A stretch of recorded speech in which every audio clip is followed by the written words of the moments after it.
Tonight on CTV Sports, we recap Colorado State football's win in San Antonio. Plus, we have a story on one of CSU's most successful student athletes. And don't miss our sit-down interview with volleyballer Adriana Colbert. Let's go. You're watching CTV Sports!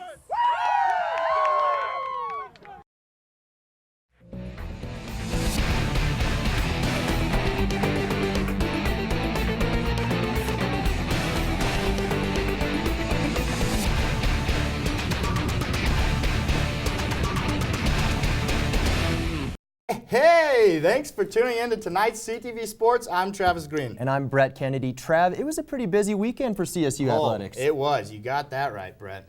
On Saturday, the CSU football team headed down to the Lone Star State, and it was an old-fashioned Texas shootout at the Alamo Dome.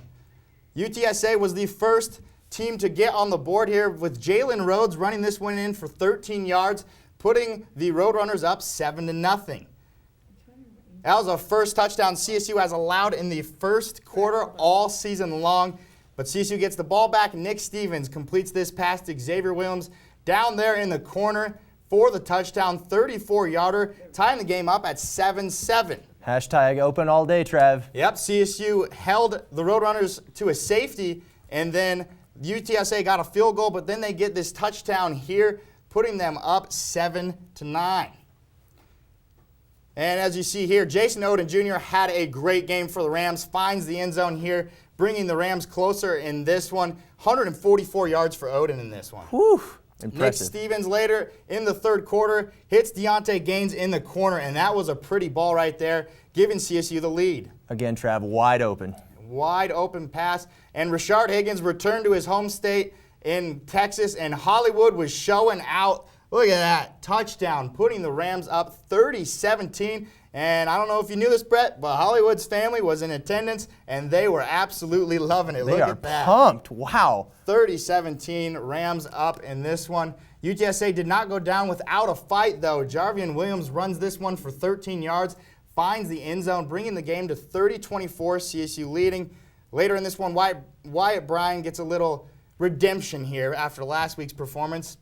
Makes this 21-yard field goal, giving CSU the 33-24 lead. That was the last point CSU scored in this one, but UTSA did not go away, as I said. Jarvian Williams runs this one for 85 yards, and look at that runaway speed. Woo, look at that boy run. No more points happened in this game. 33-31 was the end for this one. CSU got their second win, and Coach Bobo was certainly happy after this one. As you're going to see here, high fives all around for the first-year coach, getting his second win. You could tell, Trav, he really wanted this one. He definitely did.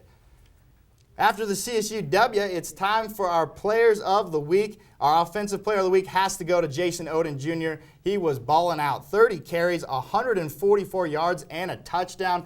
Brett, he really carried this Rams offense. And with Dalen Dawkins injured, it was nice to see him step up and prove to himself and prove to this team that he can be a good running back. Time and time again, they went to Oden. And then defensively, we've got to give it to Corey James. 8 tackles, 4 solo, all leading the team. 2 tackles for loss. Corey James and this linebacking staff has done a great job this season, and I think he's a big reason why. The senior picked up his play on Saturday, Trav, and that was really impressive to watch. Absolutely. The 19th ranked Colorado State volleyball team opened up conference play on Thursday at home against Utah State. The Rams sheared the crops against the Aggies and swept them in 3 straight sets. Jamie Kalazy finished with 20 digs, and Alex Reed led the game with 14 kills. Colorado State held Utah State to just .44 hitting for the match, the second lowest hitting percentage of any CSU opponent this season. The team stayed in Moby for its next game on Saturday against Boise State. And man, this game was a battle. The Rams held on to beat the Broncos in 3 sets to 2. Dree Colbert had her 4th triple-double of the season, including a career-high 30 assists. Crystal Young had a double-double with 32 assists and 13 digs. Alex Reed led the team with 21 kills, and Jasmine Hanna showed up and had a season-high 12 kills. This brings CSU's record to 9-3 on the year. The team will play its next game on the road against Nevada on Thursday. After the game, it was clear that Coach Hilbert was happy with his team's performance. This was a gutsy win for my team. We needed it. We need to know how we can perform in a situation like this one, and I'm very pleased with the competitiveness. And you know, we will get better because we played this match. Earlier today, it was announced that CSU Volleyball's Alex Reed is this week's Mountain West Player of the Week. Reed is playing in her first season at CSU after transferring from Long Beach State. She had one heck of a week for the Rams, averaging 4.38 kills per set over the team's 2 wins this past week in conference play, and posted a career-high 21 kills in the Rams' 5-set thriller with Boise State. On Friday, the Colorado State women's soccer team began conference play with a matchup against Fresno State at the Lagoon. The Rams were first to strike in this one. The header gets past the goaltender there from sophomore Janelle Stone. Rams up 1-0 early on. The Bulldogs began mounting a comeback in the second half. As you see here, Fresno State gets the goal from Carly Bracken. Score is now tied up 1-1. Later in the second, the Rams get a good look right here. And look at this, Brett. Oh, useful shot, but just does not get by the goaltender. So close. Dominique Bantana.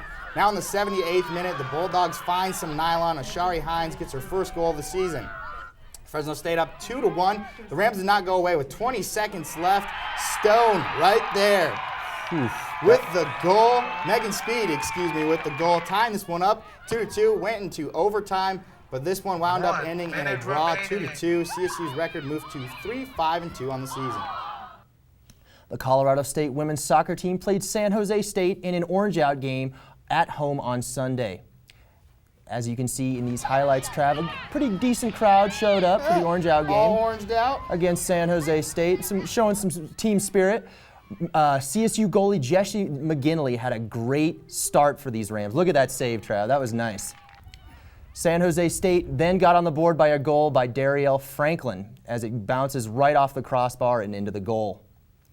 CSU did a nice job of passing in the game, but couldn't get anything to go into the net. They had a couple shots on goal, but San Jose State was just down in their corner of the field for most of the game, even though, as you can tell there, that their passing was pretty finesse. And that's been an issue all season for this team. Yeah. San Jose State then lengthened its lead by a goal by Samantha Aradpour. As you can see right here, she boots it right in to make it 2-0. The Rams tried to fight back, but just couldn't get enough shots on goal as San Jose State was down in their end for the most of the game. The loss dropped CSU to 3-6-2 on the season. The team will play its next game in Colorado Springs on Friday against Colorado College. The Colorado State cross-country team attended the Roy Griak Invitational in Minnesota on Saturday. CSU's Jefferson Abbey and Jarrell Mock literally had a 1-2 punch as one finished first and one finished second. Abbey finished first and Mock finished second in front of a field of over 200 athletes. Abbey's first place time of the 8-kilometer race was 24 minutes and 52 seconds, and Mock crossed the finish line 4 seconds later. They were 2 of only 3 athletes that finished the race in under 25 minutes. However, Mock and Abbey's performances could not lead CSU to victory, however, as the men's team finished in 4th place. The women's team ended up in 6th place. Becky Hammon recently visited Colorado State to talk about her accomplishments within her career since being a CSU Ram. CTV Sports reporter Olivia Landis has more on the story. When Becky Hammon stepped foot into Moby Arena as a Colorado State Ram in 1995, she had no idea just how far the game of basketball would take her. I mean, I didn't really know I would do the things here at Colorado State that we were able to accomplish.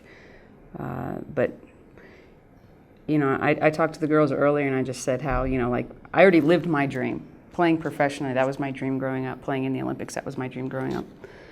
So now this is just, it's like icing on the cake. I mean, it just keeps getting better. Hammon was never handed her success. Hard work was a part of her everyday life. It wasn't easy. There's multiple times, whether it be injuries or teams telling me no or I wasn't good enough or whatever, and you just have to have this resiliency about you that says, okay, that's your opinion, but I'm going to do this anyways. And I'm going to make it impossible for you to cut me, or I'm going to make it impossible for you to get rid of me. And you just have to have this mental toughness that you just can't be shook. Those who know Hammon best are not shocked by her achievements thus far.